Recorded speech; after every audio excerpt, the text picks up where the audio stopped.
Your playbook being the millionaire real estate agent, because we are all on a path to earn $1 million a year selling real estate, to gross $1 million, to net $1 million, to receive $1 million, and finally to give away $1 million. And I'm at the bottom of page 22, starting with think big, aim high. With relatively low startup costs and no hard ceilings, pay attention, no hard ceilings. That means unlimited potential. No hard ceilings, a real estate career seems perfectly tailored for any ambitious entrepreneur.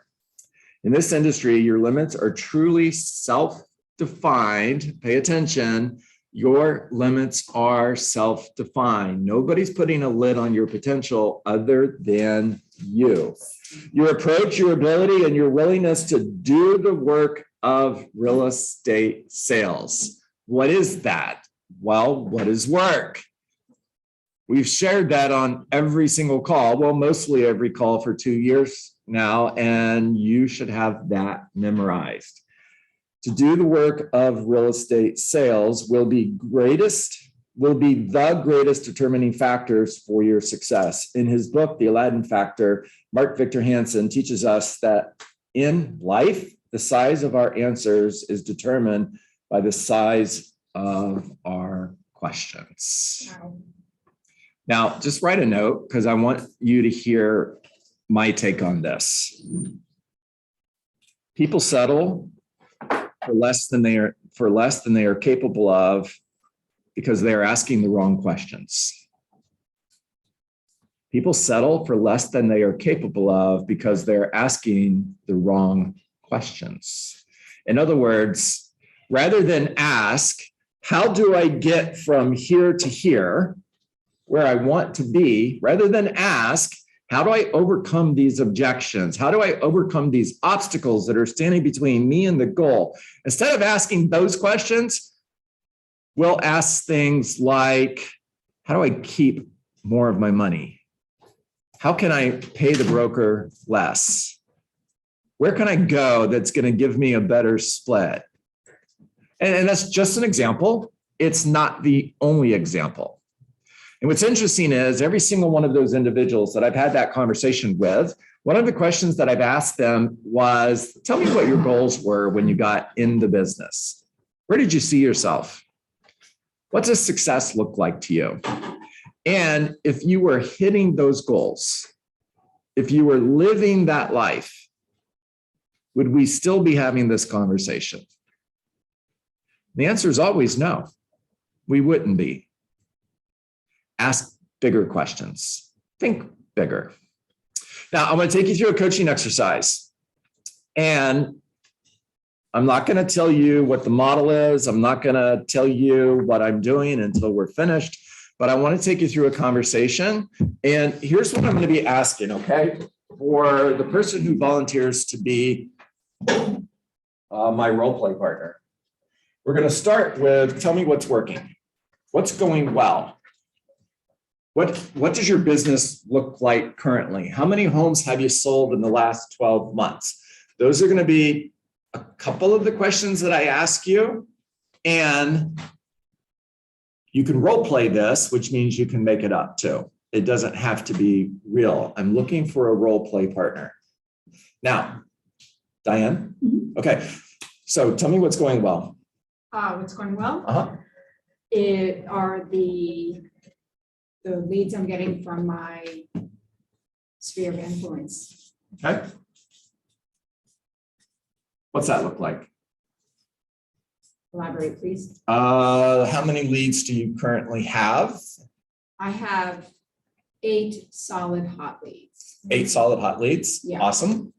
Okay. Where are you getting most of your success? Is it with buyers? Is it with sellers? Half and half. Okay. I can't tell yet because some of them are both. What else is going well for you? My confidence to speak about the market.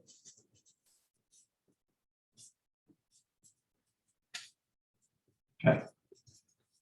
So knowledge as a real estate professional, you know the market, you're the local economist of choice, you're okay, all of that, got it.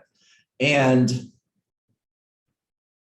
where are you tracking based on your current production a year from now? Where do you see your closed volume or GCI? What does that look like? Double. What does double look like? I think I'm tracking to do $1 million. Okay. $1 million. Actually, I don't know how, wait, for gross, right? You're talking about gross? Your gross commission or closed volume? So that would be 4 million. 4 million? Yeah. Okay, there we go.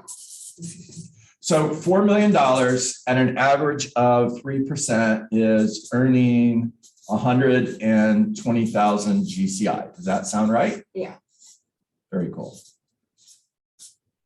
Now it's 5 years from now.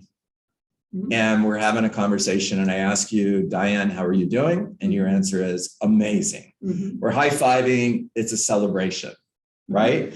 Tell me what your business looks like 5 years from now. What does your life look like 5 years from now when you're hitting those goals? I'd say at least 100 million a year.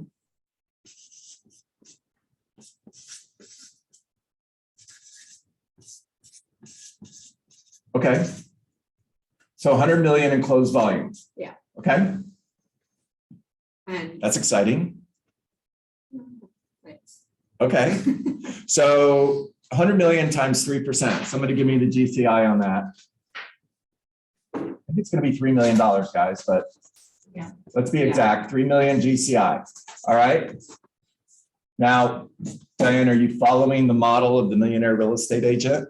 Yes. Yeah. So 30, 30, 40 tells us 30% goes to cost of sales, 30% goes to expenses, and 40% is profit. Which means if we're at 3 million GCI 5 years from now, we're at 1.2 million net commission. Does that sound right? Yep. Cool. Now, if you had an additional $1.2 million right now, if I put it on the table and I said, Diane, that's your money, Mhm. right? What are you doing with an additional $1.2 million in income, net income? What are you doing that you're currently not doing? I'd be purchasing a lot of acreage of land. Okay, and what do you plan on doing with that? I'm building a village. Building a village. Tell me what is that? A village for artists and creatives and healing. So they have down payment because I need about 10 million actually.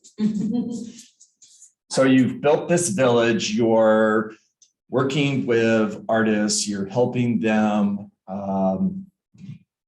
Tell me what are you doing at this village? So because there's a lot of trauma Mhm. amongst artists who have been hit hard by domestic violence and or the COVID taking away their livelihood. Just providing resources and teaching them how to live and how to maybe purchase their first home. It's a slew and life building type of experience. Pretty cool, right? Mhm. How does that feel?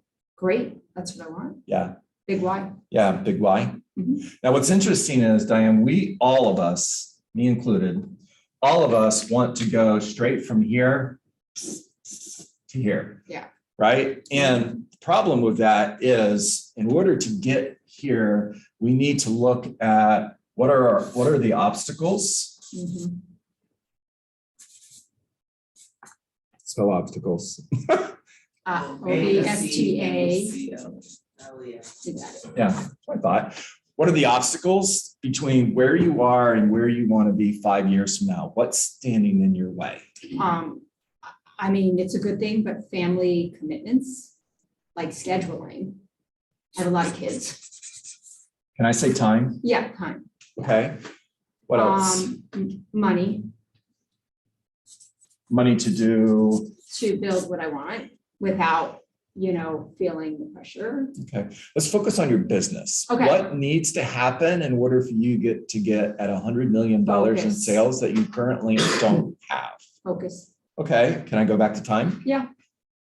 What else needs to happen?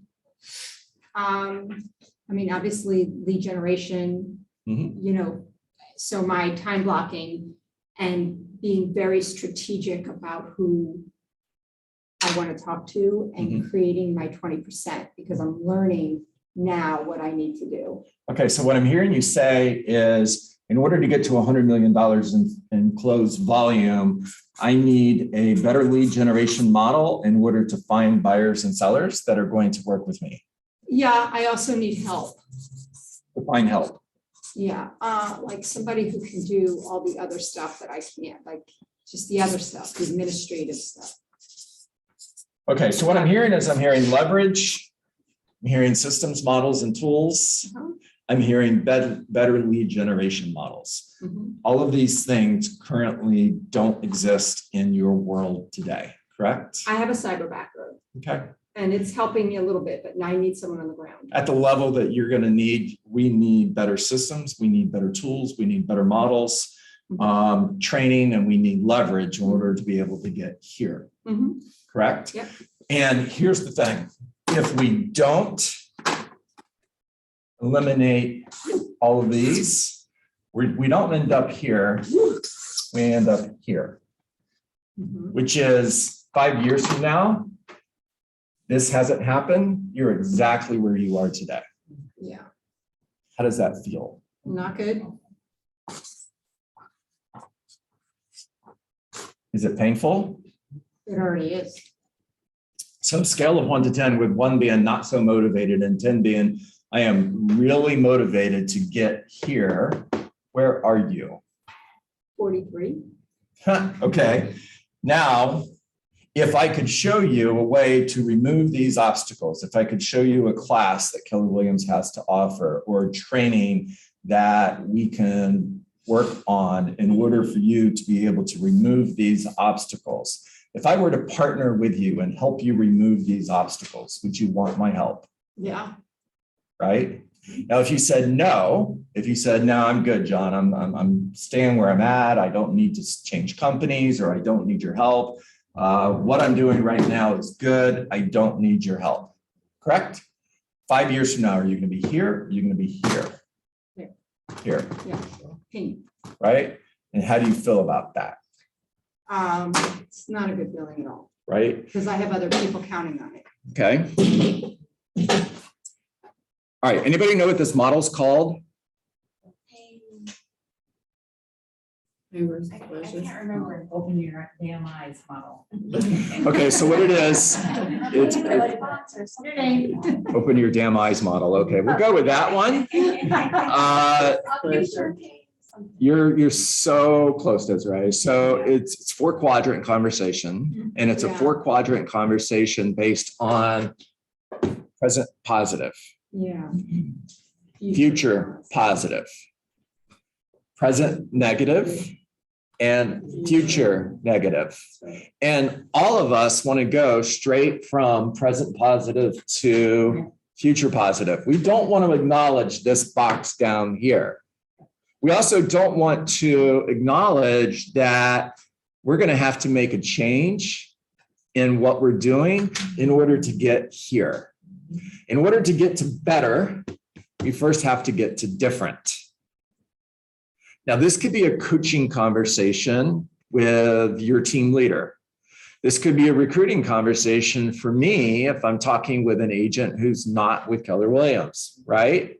And guys, ladies, this could be a conversation for you when you're sitting at that homeowner's house and they're thinking about selling their home by owner versus hiring a real estate agent.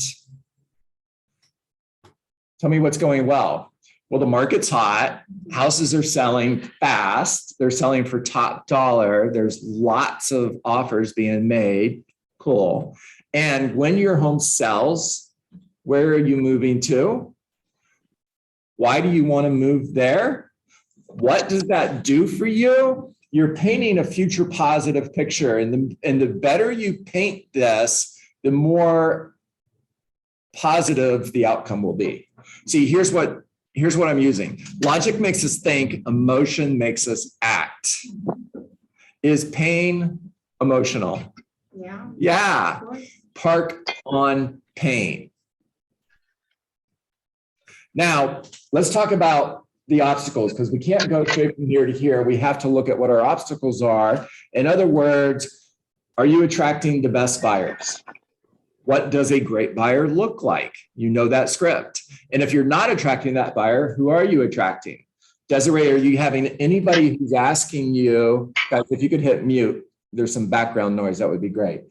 Have you had anybody ask you if you would do owner financing?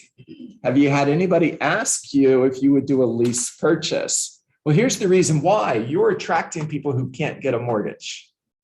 You're attracting those people because they're not working with a real estate agent because they're not pre-approved. And the only way they're going to buy a house is for sell by owner. In other words, you have a sign in your front yard that says, if you can't get a mortgage, call me. Is that an obstacle? Yeah, it is. Now, if we ignore the obstacles, where do we usually end up? Here or here? Future negative. In other words, what if you were in your home 6 months from now and the value has, and the market's shifted? There's more competition. It's harder to sell your home. Interest rates have gone up. Your home is less affordable and you end up selling your home for less. Or what if you can no longer afford to sell your home and you don't get to move to Atlanta to be with your family so that your kids can grow up with their grandparents? Paint that picture. And you're still in your home a year from now, 5 years from now. How do you feel about that? So you made a decision to sell your home by owner on 3% of $500,000. So this is a $15,000 decision. Is the potential of saving $15,000 more important to you, or is being in Atlanta so that your children can grow up with their grandparents more important to you? If I asked your kids, what would they say? All right, give me feedback. What are your thoughts? Mm-hmm. Oh, Go ahead, Diane. I just don't always want to be this You're good. when we're talking. So everybody's why is very different.